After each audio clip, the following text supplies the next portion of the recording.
What does Subliminal hide from you off camera, out of bounds, and behind the scenes? Subliminal is a puzzle-focused horror game that dives deep into the player's psyche, all while being judged by a Stanley Parable-style narrator. Things go from cozy to terrifying pretty quickly, and losing your mind is pretty much guaranteed in this Backrooms-inspired liminal adventure. Today we're pulling the camera back to re-examine this experience and take a look at how things work behind the scenes as we search for things we're not supposed to see, like breaking down Smile's chase, and how the infinite looping hallway actually works. There's lots to see, so I hope you enjoy today's look at Subliminal. Now, as usual, I'll do a super quick recap so we're all caught up on the game's flow of events. As the game begins, you'll arrive in this open space containing a bouncy castle. Following an existential narration, more areas appear around you, eventually leading to your childhood basement, which contains tons of nostalgic toys and drawings. Once you've changed the clock to 5:35, a mysterious bang opens the door behind you, leading to a minigame where the doors must repeatedly be closed on either side of the room to prevent an evil plushie from entering. After completing the game, you're guided through these hallways, which eventually brings you to a painting, transporting you to the following area, the Waterworks. Let's put a pin in the recap for now and head back in time. Now, back at the start of the game, I've turned the lighting effects off to view this area a bit more clearly. I'm pretty sure you can tell just by looking at this that the post-processing and lighting makes a ton of difference. The textures themselves aren't necessarily convincing on their own, which shows just how effective the rendering is at creating the game's realism.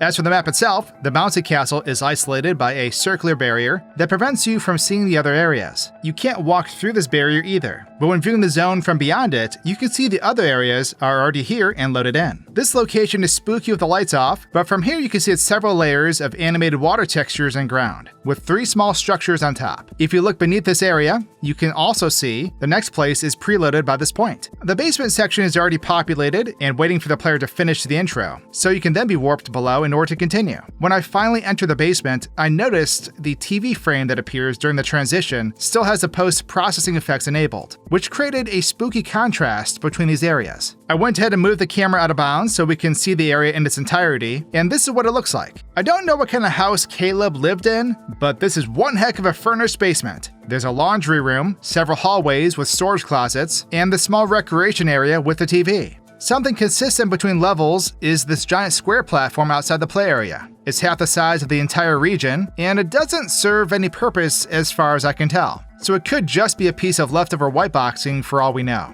In this basement area, I found a couple of toys sitting on the floor that you might recognize. There's this Tamagotchi with a pattern resembling what I can only describe as an arcade floor. It has 3 buttons, so it's definitely an older model, but still a pretty accurate recreation. Sadly, the screen is blank, so it may need a new battery. Right next to this, I found a Beyblade sitting on the carpet. As far as I'm aware, this is an official design and everything, with the logo being from El Drago. It's cool seeing these items together, because to me it makes this area feel more like a childhood bedroom, and not just a generic level in the game. After a bit, I triggered a sequence where 2 children appeared in the room. Upon closer inspection, these creepy silhouettes are just that, dark textureless models with these auto animations applied to them. When approached, the cloud effect and the children disappeared, and the room returned to a vacant space once more. While investigating the area further, I discovered this pile of books in the corner are a bit more creepy than I expected. Beneath this set of books is this weirdly discolored, fleshy mass. It's likely just the stretched textures from the books above, but from this perspective, it looks more like the books are alive, which is not a comforting thought. Now, when the minigame begins, you'll have to run back and forth in order to keep the doors closed. During this time, I moved the camera into the hallways and found this little plushie hanging out, which is pretty menacing, but not so bad with the lights on. One of these doors will be accessed later,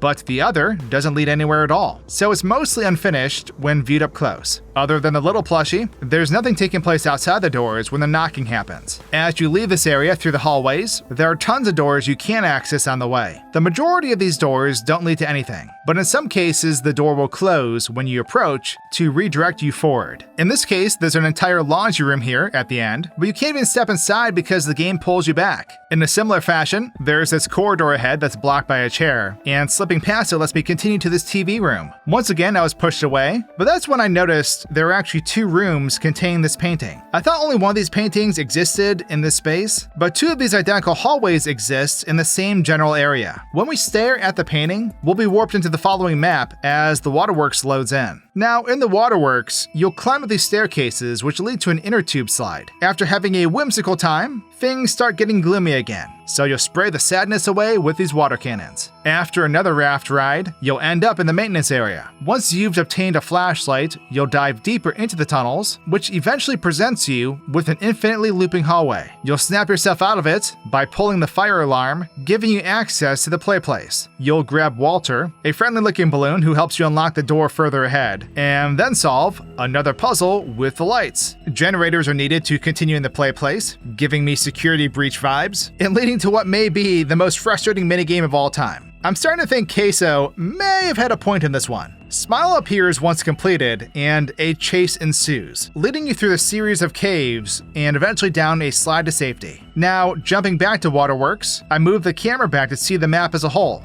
It's a condensed area that takes place in a giant cube, and aside from that weird platform mentioned earlier, it's weirdly isolated with nothing going on out of bounds. The first stop in the Waterworks is this water slide, and we can now watch this raft riding scene from another angle. The raft just kind of slides through the tunnels, popping out in some sections, but ultimately it's pretty straightforward. Things got a bit strange after this because the raft stopped at the gates for some reason. When I tried to open the entrance gate, the raft took off into the air and started flying. It didn't enter the tunnels or anything. It just started floating through the middle of the room and under the other slides with myself inside. I wasn't banking on this when entering the ride, but I'm certainly not complaining. By this point, the slides above have begun leaking a dark substance. And although this is more of a job for maintenance, we can spray it away ourselves. You can rest easy though, since there's nothing grim hiding inside the slide, and it's simply a decal applied to the object. Going up the wrong set of stairs will result in a blockade being put up, and if we move the camera up top, you can see the same plush from earlier grinning widely for all to see. It's hard to see this from a distance, so I originally missed this the first time I went through this level. Hopefully I didn't hurt Red Smiler Huggy's feelings. When we hop in the raft to leave, a short animation will play where we slide down the tube. The entire screen goes black during this sequence too, so even though the camera is not attached to the raft, we still lose vision during it. Now, in the maintenance section of the level, this is what the slides look like from outside our usual perspective. They're pretty huge, curving around the walls where we can't even see them. I didn't realize how far these slides went, so this was pretty surprising to me. Just as a side note, this wall is having some serious trouble right now. I haven't seen Z fighting like this since Goku beat Frieza. We'll just give them the benefit of the doubt and say it's an ambient glitch effect instead. With the first of many light puzzles down, we'll be stopped before entering deep storage. This entrance was a facade, unfortunately, and so we never had a chance of reaching it anyway. It's just a lonely corridor that ends just beyond the doors. The other doorway is a bit more interesting though.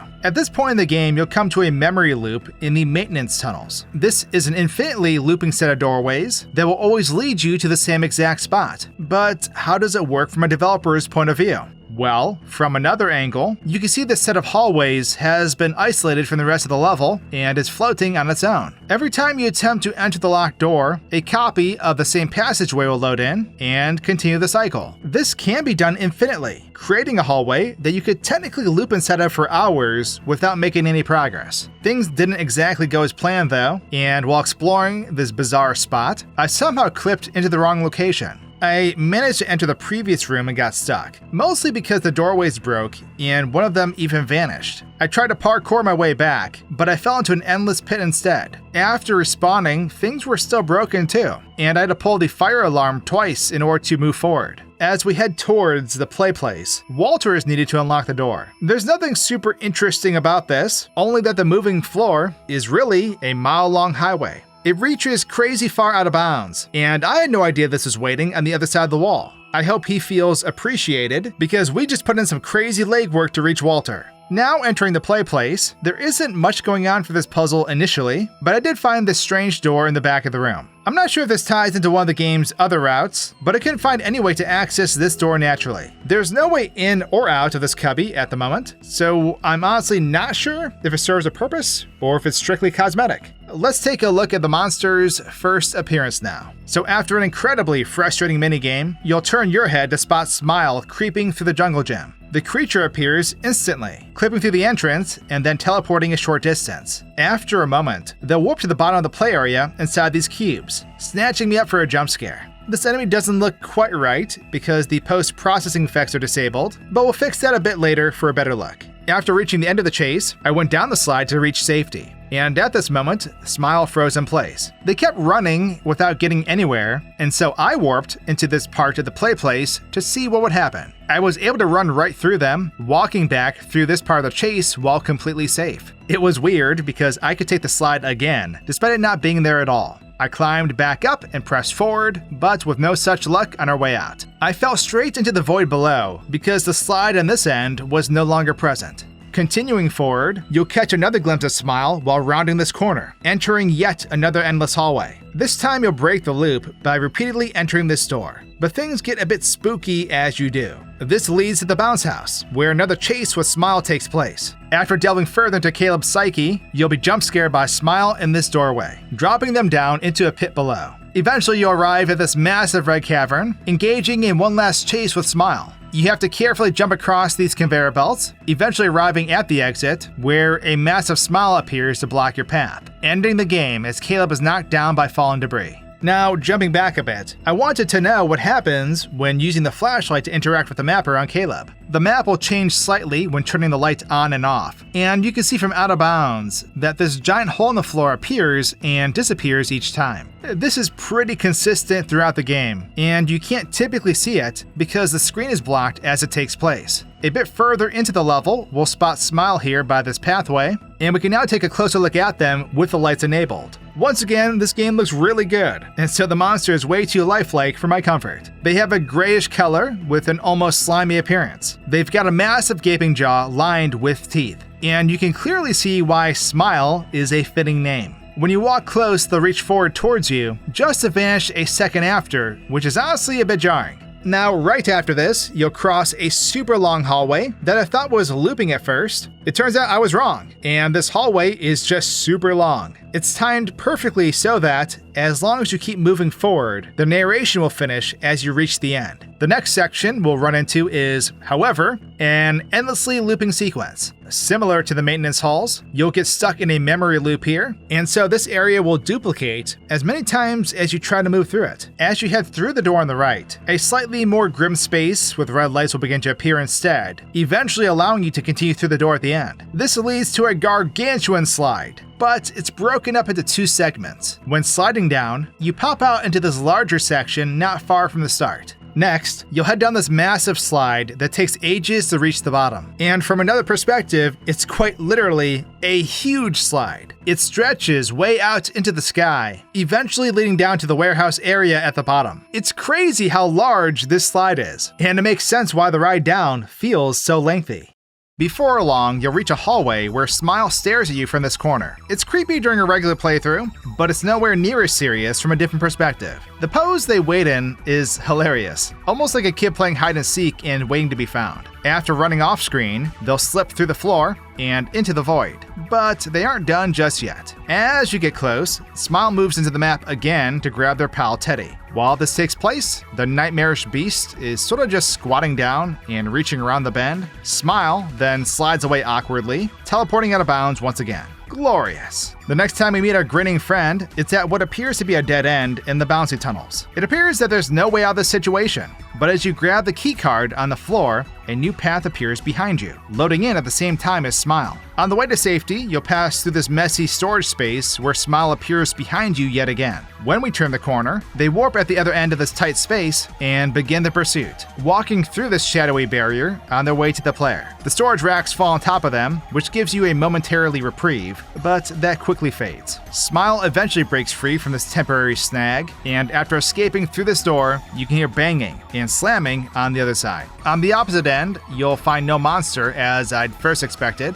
just a randomly moving door with no rhyme or reason. Spooky. Moving forward, you'll spot two silhouettes running by, and you'll probably recognize them when seen up close. These are the same children seen at the very beginning of the game who were sitting in the basement. After running out of sight, these characters will freeze for a second, disappearing while the player's movement is restricted. When heading through this frightening basement section, the narrator instructs you to step on this red circle where a crazy jump scare follows. From behind the fence, you can see Smile appear and fly at the door, with their feet clipping through the floor. It's a simple jump scare, but an effective one. After dropping down this hatch, Smile will unload, making this a purely visual scare with no actual danger involved. When turning around to leave, bricks have appeared in the doorway, which prevents you from going back the way you came. The bricks are only a small blockade though, and the creepy passage we entered from is still loaded in beyond it. Speaking of creepy corridors, what in the Stranger Things is going on here? This dark sludge is a terrifying mixture of Resident Evil 7's mold and the Upside Down from Stranger Things. Actually, all things considered, I can't be certain this isn't taking place right under Hawkins. At the end of Demogorgon Huggy Wuggy's lair, we'll find this massive cavern full of these winding conveyor belts. The size of this colossal room can't be overstated either. It climbs way up into the sky, far beyond what we can even see from the player's perspective. This is what this entire area looks like from an aerial view, and it's definitely not what I was expecting. It's a bit strange in my opinion, because the vast majority of these objects on these belts are just furniture and a couple sets from the previous locations. Something else that would be very hard to see is that the belts at the very top are going the wrong way. On the topic of illogical structures, the lights down here don't actually make much sense. The pathway leading to the exit has the spotlights illuminating the path, but they aren't really attached to anything. The light sources just simply float in the air above the platform, and it looks a bit strange all things considered. Then again, there probably isn't much sense in applying logic to this existential memoryscape, so we'll just move on. When we pull this light down and turn around, Smile rushes at you and throws you off the edge and onto the structures below. After this happens, Smile still remains in this location, despite appearing at the bottom when we land. For the duration of this chase, there are, at a minimum, 2 of this enemy present in the area, which is pretty neat. I managed to break this and walked around up top when the chase started, and while Smile couldn't hurt me, the chase still ended when the copy down below reached a certain point. Down below, another copy of our creepy foe will load in, chasing you across the platforms on your way to the exit. What's funny about this is that if you aren't there when the chase starts, Smile will just keep walking. They ended up in these small rooms where the belts lead, and they honestly seem a bit confused as to what was going on. When running across the conveyor belt as intended, a giant piece of slide will fall down and knock you down below. This slide just appears from nowhere and crushes the conveyor belt and the area below it. Smile will warp above us and drop down into view. Once again, the original copy of this enemy is still chilling up above, and will remain here until the credits roll. At this point I realized that we can't just escape the white platforms out of bounds either. I looked up through the cracks, and because the post-processing is disabled, I could see the textureless square platform all the way over here. At the end of the chase, you can see the Smile disappears instantly when pulling this light down. And it's strange because there aren't any effects to obscure their appearance in most cases. They just sort of appear without any explanation. The massive version of this enemy will spawn in at the bottom of the pit, waiting a moment before slowly inching up into view. Despite being a lot more intimidating, there's not much screen time for this huge version, unfortunately. They vanish right away, and a giant piece of the map comes down on Caleb's head from above. Unfortunately, there's just too much to this game to show off in a single video, but there are a couple of things in the Rotten route that I wanted to check out. So in this route, you'll branch off from the in the pit ending and climb into these vents instead. Following the correct path leads you back to the basement, and after a brief scare, a minigame ensues. It's the same as the one we played at the start, but this time the stakes are higher with an actual monster on the other side of the door. Once beaten, you'll proceed to this door at the end, and complete the rot ending. So after branching into this segment of the game, we can find a few things out of bounds. First is this tiny copy of Smile patiently waiting in the void space. This model is static at the moment, and so is the much larger copy up above. This peeking model will be used in the minigame once we've reached the basement, but let's focus on the vents we just entered first. If you don't follow the path with the dark slime, you'll head down this slope without end, and this is achieved using a similar method to the previous looping rooms. When viewed off camera, we'll watch as the devs simply move the entrance down to the bottom of the vents each time this occurs. This will happen every time the wrong path is taken, but this results in something pretty funny. The game never loops you back proximity-wise. It only copies a segment to keep you moving downwards in an eternal loop. That means by doing this over and over, I've moved the vents super far from the rest of the level. I've essentially turned this set of ducks into a vehicle and flown away. Well, a vehicle that can only go one direction anyway. When taking the correct route through this section, only then will you teleport back to the top and into the connecting locations. Finally, after a brisk walk, you reach the basement, and this is what the space looks like from an aerial perspective. It's similar, but not the same as the basement we started in, so again, I ask, just how big was Caleb's house? The basement is accompanied by a huge platform of water, and inside this shadowy barrier, you'll find the door used in the ending cutscene. There's not much taking place here, not even during the ending itself, but it's so interesting to view like this. As the minigame is started, you'll see that the peeking copy of Smile warps into the doorway to stare you down, returning to their idle location out of bounds a second later, remaining here until they're called into the basement again.